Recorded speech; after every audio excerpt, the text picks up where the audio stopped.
ಆರೋಪಿ ನಟ ದರ್ಶನ್ಗೆ ಪರಪ್ಪನ ಅಗ್ರಹಾರ ಜೈಲಿನಲ್ಲಿ ರಾಜಾತಿಥ್ಯ ನೀಡುತ್ತಿರುವ ಬಗ್ಗೆ ವರದಿಯಾದ ಬಳಿಕ ಇದೀಗ ರಾಜ್ಯದ ಎಲ್ಲಾ ಜೈಲುಗಳಲ್ಲೂ ಕಟ್ಟುನಿಟ್ಟಿನ ಶಿಸ್ತು ಪಾಲಿಸಲಾಗುತ್ತಿದೆ.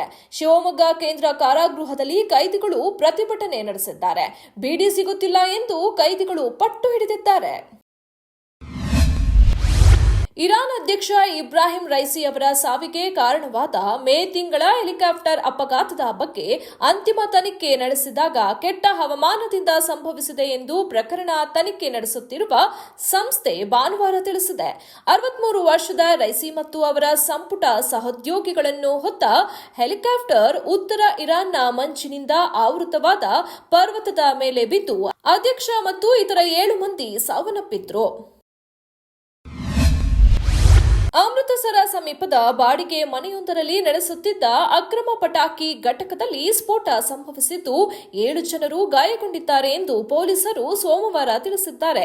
ಅಮೃತಸರ ನಗರದಿಂದ ಸುಮಾರು 25 ಕಿಲೋಮೀಟರ್ ದೂರದಲ್ಲಿರುವ ಜಂಡಿಯಾಲ ಪಟ್ಟಣದ ನಾಗಲ್ಗುರು ಗ್ರಾಮದಲ್ಲಿ ಭಾನುವಾರ ಸಂಜೆ ಈ ಘಟನೆ ನಡೆದಿದೆ. ನನ್ನ ಅಭಿಮಾನಿಗಳು ಒಳ್ಳೆ ಕೆಲಸ ಮಾಡುತ್ತಿದ್ದಾರೆ, ಇದೇನೋ ಸರಿ.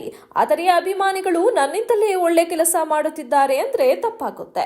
ಕಾರಣ ಅಭಿಮಾನಿಗಳು ನಮ್ಮ ಪ್ರತಿಬಿಂಬವೇ ಆಗಿದ್ದಾರೆ.